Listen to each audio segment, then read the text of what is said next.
Vamos a ver con El Imperio Contraataca de 1980, el episodio 5, y aquí nada más empezar la película también tenemos un cameo, porque la voz del Probot es también la de Ben Baird. Lo que pasa es que lo combinó con diálogos que había grabado con un actor teatral shakespeariano del que nunca ha desvelado su nombre. En cuanto al Wampa de la edición especial del 97, lo interpretó otra vez Harold Witt, ya hemos visto antes que hizo dos clientes de la cantina, y esto lo pidió él porque él había diseñado el traje, le apetecía mucho vestirle, ¿no? Y bueno, el truco de esta escena, como seguramente sabéis, lo que hicieron para que pareciera gigantesco es reducir la escala de la cueva en la que se encuentra. En cuanto al Mayor Derling, esto es un cambio también muy pillado por los pelos, porque fue interpretado por John Ratzenberger cuando no era famoso. Se hizo famoso 2 años más tarde como el cartero de Cheers. Este papel le dio la fama internacional, trabajó en muchas temporadas, muchos capítulos, y entonces claro, luego a posteriori se considera cameo su participación que había hecho en El Imperio Contraataca. En cuanto a Han Solo, cuando maneja la espada de luz, no es Harrison Ford. Esto se rodó el último día del rodaje. Harrison Ford ya se había ido para su casa porque en principio no faltaba nada más por rodar y se les olvidó que faltaba esto, la escena en la que corta el vientre del Tauntaun con una espada de luz. Por tanto, esto lo tuvo que hacer un miembro del equipo. No he descubierto el nombre de ese miembro, pero se hizo de esta manera. Esto también en el episodio 6, el Doctor Jedi, pasa con Darth Vader. Hay planos de sus manos que fueron interpretados por un actor de raza negra que tenía la misma constitución física que David Prowse. Por ejemplo, cuando está examinando la espada de luz de Luke, ¿no? Entonces ahí se podría considerar también un cameo, pero bueno, no le llego a meter en la charla, lo comento aquí de pasada, porque si no estamos hablando de muchos cameos en cuanto a insertos, ¿no? Aquí tenemos a Treat Williams, que es un actor sobre todo famoso por la serie de televisión de House. Bueno, pues visitó el set de rodaje en Londres de los Extra Studios para hacer una visita a Carrie Fisher, que era muy amiga suya, y se acabó poniendo un traje y apareciendo en las escenas. Lo que pasa es que no se sabe en qué fotograma o en qué parte se le puede ver. Lo que sí ha hecho fue un montón de fotos promocionales con Carrie Fisher, que también, como vemos, se disfrazó de soldado rebelde en la base Echo de Hoth. Este plano también fue insertado a ultimísima hora. George Lucas pidió a los miembros del M, oye, ¿podéis protagonizar una pequeña escena en la que habláis de la evacuación para hacer un poquitín de enlace entre una escena y otra? Porque esto está avanzando como muy rápido, lo que es la historia de la película. Bueno, pues fue John Johnson y varios compañeros del departamento artístico y se disfrazaron de soldados rebeldes. En su caso le llamaron Shawn Valdez, ya en los años 90, cuando salió el juego de cartas de The Cipher, porque era un niño de 13 años que había fallecido de leucemia y que era fan de Star Wars. Había estado luchando durante 8 años con la enfermedad y acabó falleciendo. Bueno, pues se le quiso rendir homenaje bautizando a este personaje como Shawn Valdez. También hay una anécdota relacionada con el rodaje, que es que le hicieron repetir la frase a John Johnson 10 veces para ver si se equivocaba y reírse de él en una toma falsa. Bueno, pues esta persona, aunque no era actor, era maquetista y era diseñador conceptual de estas películas, lo hizo bien las 10 veces y les rompió la broma, no pudieron reírse de él. El que está a lo suyo es Harrison Ellison, que es el que hace sobre todo fondos sobre cristal, ya había hecho lo mismo en el episodio 4, aquí como vemos todavía no tiene nombre, le llaman Rebelde Hoth 1, y este no tiene ni siquiera nombre, yo le llamo Rebelde Hoth 2, por llamarle de alguna manera, que es Ted Moche, que era supervisor de decorados de la película.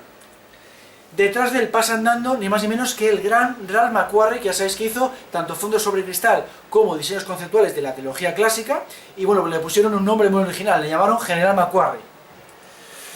Y luego pasa por delante un piloto rebelde, que no tiene nombre, el nombre del personaje, y que está interpretado también por un dibujante de fondos sobre cristal, que era Michael Pancracio. Se le conoce sobre todo en esta película por hacer los fondos de nieve cuando ruedan las maquetas de los AT-AT.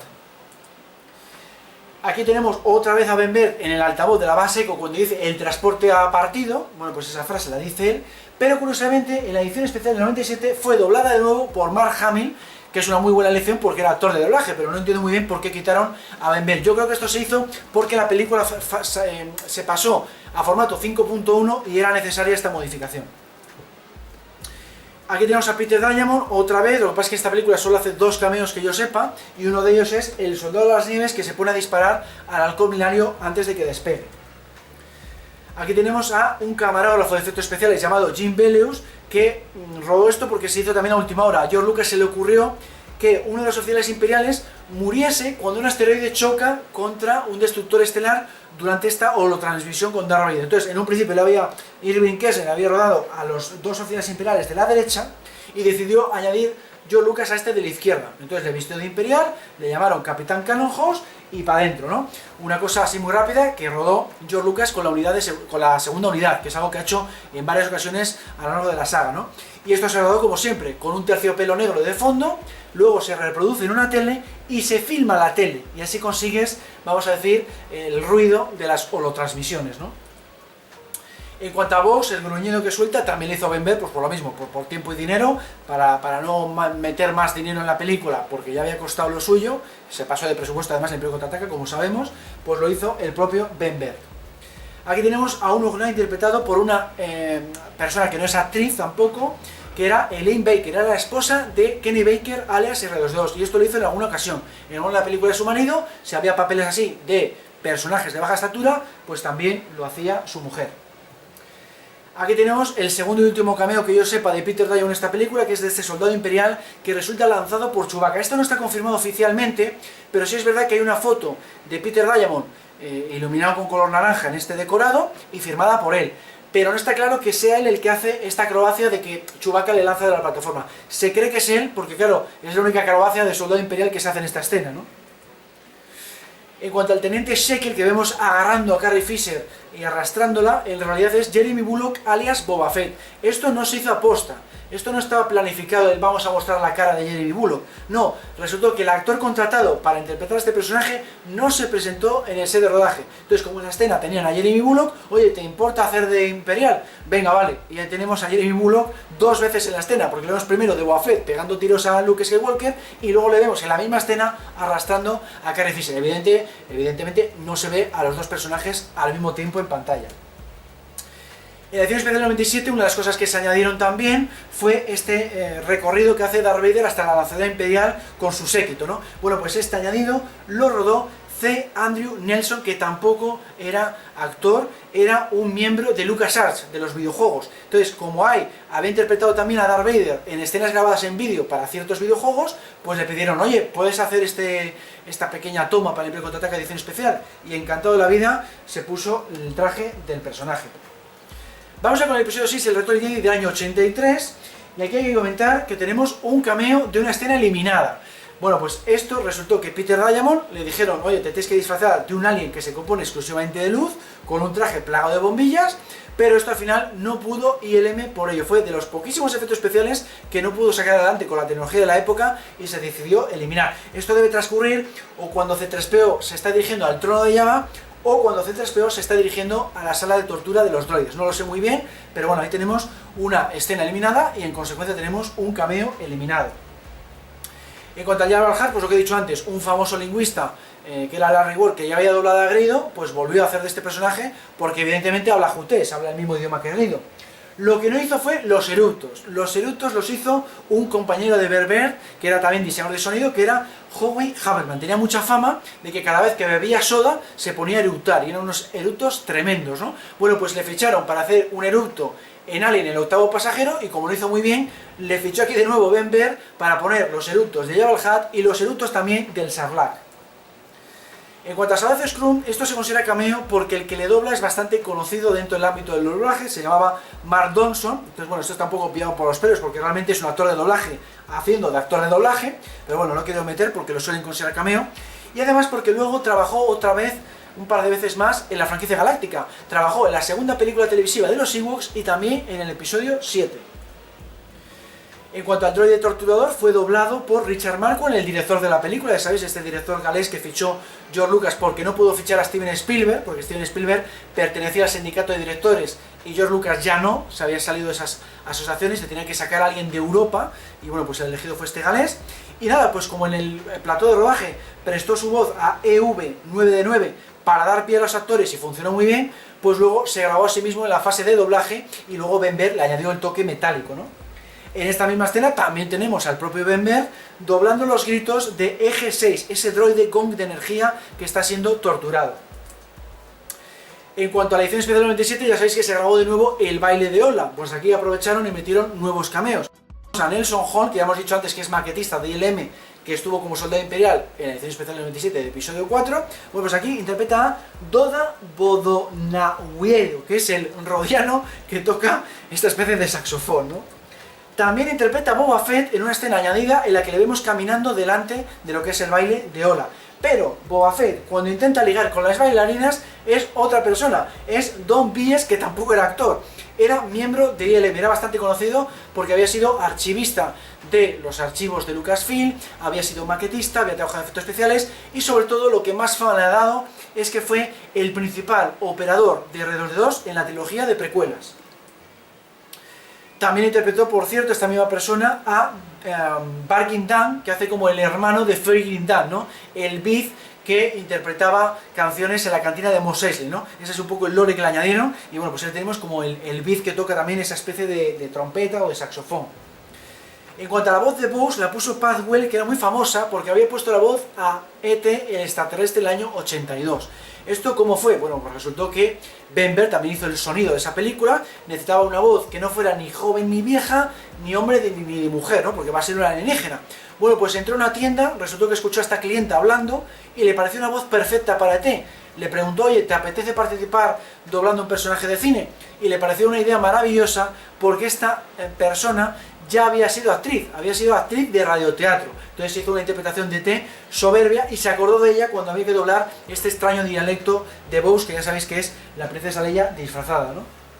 En cuanto a Malekith, que se pone a llorar y tal, también fue interpretado por otra persona, porque también tiene algún que otro pequeño diálogo, que fue Ernie Foselius. Esta persona tiene bastante, vamos a decir, fama dentro del fandom de Star Wars, porque fue el primer director de una parodia de Star Wars, que fue hecha ni más ni menos que el año 78, al año siguiente que el episodio 4, que era una parodia que se llamaba Hardware Wars y que veíamos a electrodomésticos luchando por el espacio, ¿no? Una auténtica payasada, pero tuvo mucho éxito y dio pie a parodias que hemos tenido después. Bueno, pues fichó a esta persona para interpretar a Malekith porque sabía muy bien cómo poner diferentes voces. En cuanto a Klaatu, este guardia de esquife de la batalla de Carkoon fue interpretado por el hijo de Billy Dee Williams, llamado Cory, que estaba allí con un amigo suyo, visitando el set de rodaje, y bueno, pues le permitieron hacer de este personaje, y le encantaba a pesar del calor del desierto de Arizona. Su amigo también interpretó a otro guardia, y tenemos un cameo doble, y un cameo, mejor dicho, triple, porque también dobló a su padre cuando se lesionó.